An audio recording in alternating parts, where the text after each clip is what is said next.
பிரதான ஆசாரியர் உண்டு. அந்த பிரதான ஆசாரியர் எனக்காக தேவ சமூகத்தில் பரிந்து பேசிக் கொண்டிருக்கிறார். இங்கே ஆக்கம் நம்ம கொஞ்சம் கவனிக்க வேண்டியது. இப்ப என் பரிசுத்தம் என்னோடது இல்லை, என் பரிசுத்தம் கிறிஸ்துவனுடையது. என் பரிசுத்தம் கிறிஸ்துவனுடைய. தயவு செஞ்சு புரிஞ்சுக்கிடுங்க.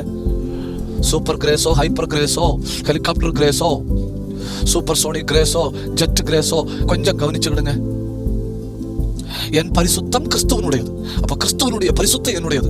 அப்ப நான் என்னை தகுதிப்படுத்த தேவையில்லை. ஏன்னா என்னை தகுதிப்படுத்துகிறவர் கிறிஸ்து. அப்ப என்னை தகுதிப்படுத்துகிறது கிறிஸ்து. அதுல என்னுடைய எந்த இன்புட்டும் தேவையில்லை.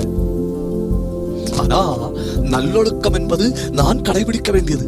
உங்களுக்கு புரியுது இல்லையா? என்ன தகுதிப்படுத்துறது கிறிஸ்து. என்ன தகுதிப்படுத்துறது கிறிஸ்துவின் ரத்தம். என் பரிசுத்தம் அவருடைய பரிசுத்தம். அவருடைய பரிசுத்தத்தினால என்னை பரிசுத்தமாக்கி விட்டார். நான் தகுதி அடைவதற்கு நான் எதுவுமே செய்ய தேவையில்லை. அவருடைய தகுதியினால் என்னை தகுதிப்படுத்தி இருக்கிறார்.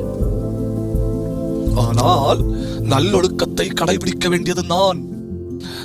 நல்லொழுக்கத்தை கடைபிடிக்காவிட்டால் கிருபை வீணாய் போகிறது.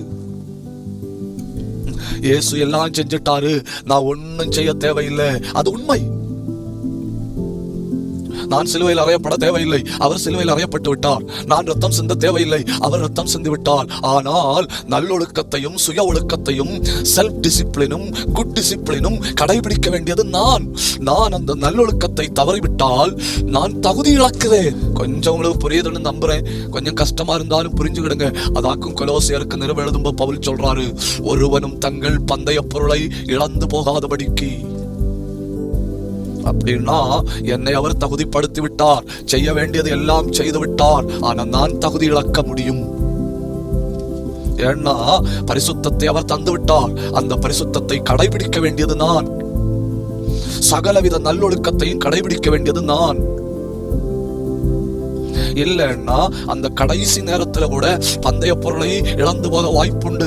இது நான் உங்களை யாரையும் உற்சாகத்தை இழக்கும்படி சொன்னதல்ல, நாம் கவனமாயிருக்கும்படி சொன்னது. உங்களுக்கு 100% புரியும்னு நான் நம்புறேன். ஏன்னா நீங்கள் வேதத்தை ஆழமாய் தியானிக்கிற தேவ பிள்ளைகள். கிருபைதான், அதுல மாற்றம் இல்லை. இயேசு எல்லாம் செய்து விட்டார், அதுல மாற்றம் இல்லை. அவர் என்னை தகுதிப்படுத்தி விட்டார், அதுல மாற்றம் இல்லை. அவருடைய நீதியினால் என்னை மூடிவிட்டார், அதுல மாற்றம் இல்லை. அவருடைய பரிசுத்தத்தை எனக்கு தந்து விட்டார், அதுல மாற்றம் இல்லை. யாக்கோபு தன்னுடைய சரீரத்துல வெள்ளாட்டு தோலை போட்டுக்கொண்டு போனால் ஈசாக்கு தொட்டு பார்க்கும்போ யாக்கோபுடைய தோல்ல படாது, வெள்ளாட்டுக்குட்டியின் தோல்ல தான் படும். இது உண்மை, இதெல்லாம் உண்மை. ஆனால் நல்லொழுக்கத்தை கடைபிடிக்க வேண்டியது நான், சுய ஒழுக்கத்தை கடைபிடிக்க வேண்டியது நான், பரிசுத்தத்தை காத்துக்கொள்ள வேண்டியது நான். இது ஒன்னும் செய்யலன்னா தகுதி இழக்க வாய்ப்புண்டு. ஒருவனும் தன் பந்தய பொருளை இழந்து போகாதபடிக்கு எச்சரிக்கையா இருக்க